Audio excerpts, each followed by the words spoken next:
ආයුබෝවන් Our Food Palace YouTube channel එකට ඔයාලව සාදරයෙන් පිළිගන්නවා. ඔන්න ඉතින් මම අද ඔයාලට අලුත් රෙසිපි එකක් ඔන්න අදත් අරන් ඇවිත් තියෙනවා. හැබැයි මේක නම් මමත් පළවෙනි වතාවට තමයි හැදුවේ. මම මීට කලින් මේක හදලා නැහැ. මේකට කියන්නේ එමරේට්ස් මැකරෝනා කියලා.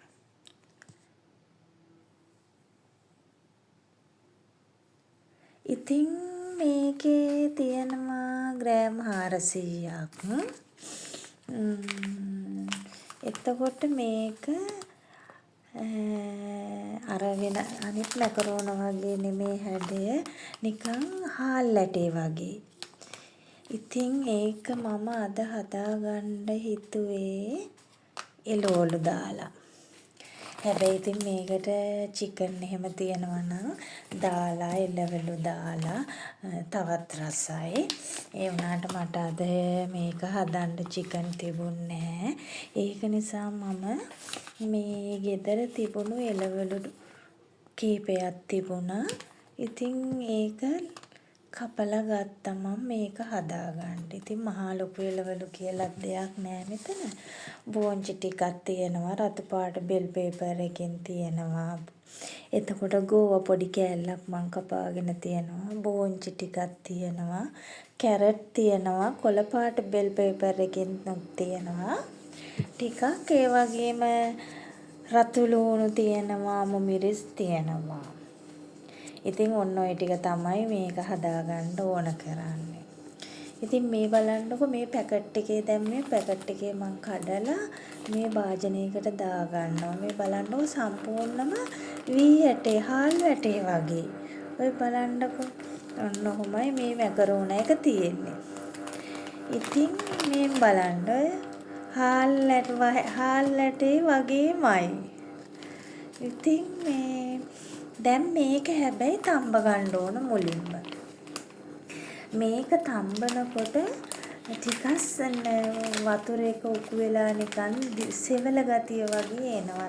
කියන්නේ වතුර එක ටික් වෙනවා. ඒක නිසා මේ ප්‍රමාණයට වඩා ගොඩක් වැඩියෙන් වතුර මුලින්ම පැහෙන්න තියෙනවා. ඒකට අර ටිකක් ඇලෙනවා වගේනේ දැන් මේක ඇලෙනවා වගේ නැත්තම් සම්පූර්ණ එක ගුලියකට වෙන්නත් පුළුවන්. ඒක නිසා මම වතුර පැලෙහෙන්න තියලා ඒකට ලුණු ටිකකුත් දාගත්තා. ඒ වගේම තමයි මම මේකට මේ පොඩි බටර් කෑල්ලකුත් එකතු කරගත්තා. මොකද අර දැන් තෙල් ගතිය වගේ තියෙද්දි අර ඇලෙන ගතිය කොහොමත් නැති වෙනවනේ ඇලෙන්නේ නැහනේ. ඒක නිසා තමයි මට හිතුනේ මේ බටර් ටිකක් දාගන්න ඕනේ කියලා. ඔයාලට බටර් මෝන් නැහැ ඉතින්. මේ කුකින් ඔයිල් උනත් දාගන්න පුළුවන්. ඒකේ ප්‍රශ්නයක් නැහැ. මට ඉතින් අර බටර් තිබුණ නිසා මම පොඩි බටර් කෑල්ලක් තමයි දාගත්තේ. ඉතින් මේක හොඳට පැහෙන්න වතුර එක හොඳට රත් වුණාට පස්සේ මම මේකට මේ කහ පොඩ්ඩකුත් එකතු කරගත්තා. වතුර එකට. ඊට පස්සේ මම දැන් හොඳට ඔන්න වතුර එක නටනවා. ඊට පස්සේ තමයි මම මේක මේ මැකරෝන එක ඒකට එකතු කරගන්නේ. ඉතින් හැබැයි මේකට දාලා ඔහේ වහන්න හොඳ නැහැ. ඒ වගේම තමයි කූරු ගන්න නැතුව ඉන්නත් හොඳ නැහැ. එහෙම වුණාම ගුලිය වගේ වෙනවා. ඒක නිසා මේක හොඳට හැඳි ගන්න ඕන. නැත්තම් ගුලිය වගේ එනවා. ඒ නිසා හොඳට තැම්බෙනකල් මේ හැඳි ගන්න ඕන කූරු ගන්න ඕන. සමහර විට හැඳ ගන්නකොට මේක ටිකක් අතට තේරෙනවා බර ගතිය. කියන්නේ අර උකු වෙලා වගේ. එතකොට මේ තව ඕන්නම් වතුර මදි වගේ නම් මේ ඇට හොඳටම තැම්බිලා නැත්නම් අතට අරගෙන බලන්න පුළුවන් පොඩි කරලා. ඊට පස්සේ නැත්නම් වතුරත් ටිකක් මදි ගතියක් වගේ නම් මේ අනිවාර්යයෙන්ම තව වතුර එකක් පස්සලා මේකට දාගන්න ඕන.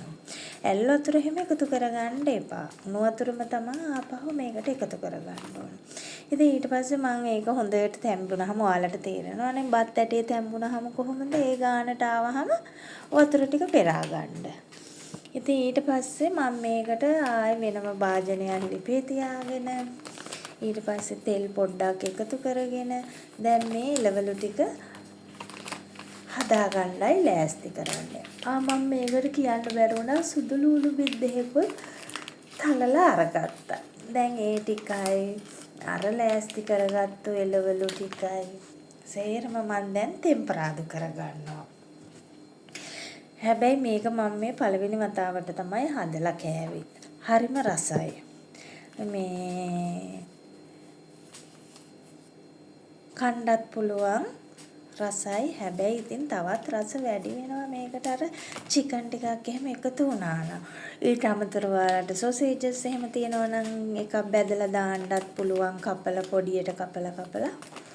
ඊට පස්සේ මම මේක දැන් එළවලු ටික එකතු කරගෙන ඒකට ගම්මිරිස් කුඩු ටිකකුත් ඔන්න එකතු කරගත්තා.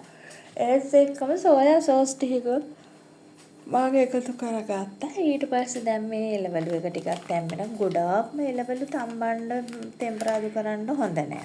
ටිකක් බාගෙට වගේ අමුවෙන් නෙමේ සාමාන්‍යයෙන් බාගෙට වගේ එළවලු ටික තෙම්පරාදු වුණාම හොඳටම ඇති. ඒක ගුණේකුත් නැහැ. අර ගොඩාක් තැම්බිලා ලස්සනකුත් නැහැ. ඉතින් ගුණෙත් තියෙනවා ලස්සනක් තියෙනවා.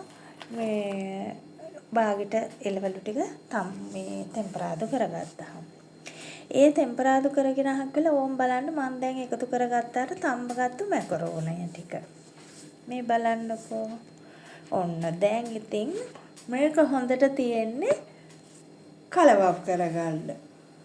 ඊට පස්සේ ඉතින් පොඩ්ඩ වෙලාවක් තියලා මේක බාලා අරගෙන ඉතින් රස බලන්න තමයි තියෙන්නේ. ඇත්තටම මාරම රසයි.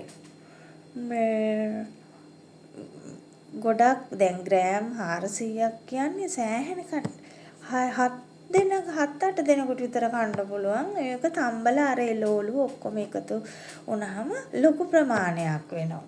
ඉතින් සෑහෙන කට්ටියකට කන්න පුළුවන්. ඉතින් ඔන්න ඔහොමයි මේ එමරිස් මැකරෝනි එක හැදුනේ. ඔයාලත් ඉතින් අනිවාර්යෙන්ම මේ රෙසිපි එක හදලා බලන්නකො කොහොමද රස කියලා. ඉතින් මේ එහෙනම් ඉතින් ඔයාලා මගේ වීඩියෝ වලට කැමති නම් අනිවාර්යෙන්ම channel එක subscribe කරන්න, like කරන්න, comment කරන්න. ඒ වගේම තමයි තවත් කෙනෙක්ට බලන්න share කරන්න කියන ඉල්ලීමත් එක්ක ළඟම තියෙන bell icon එකත් click කරන්න අමතක කරන්න එපා.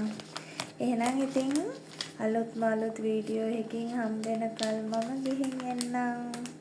ඔයාලට සුබ දවසක්. ඔන්න බලන්න අපේ මගේ මැකරෝනි එකේ ලස්සන ඒ වගේම ගුණය රසය ඔයාලත් අනිවාර්යෙන්ම හදලා බලන්න එහෙනම්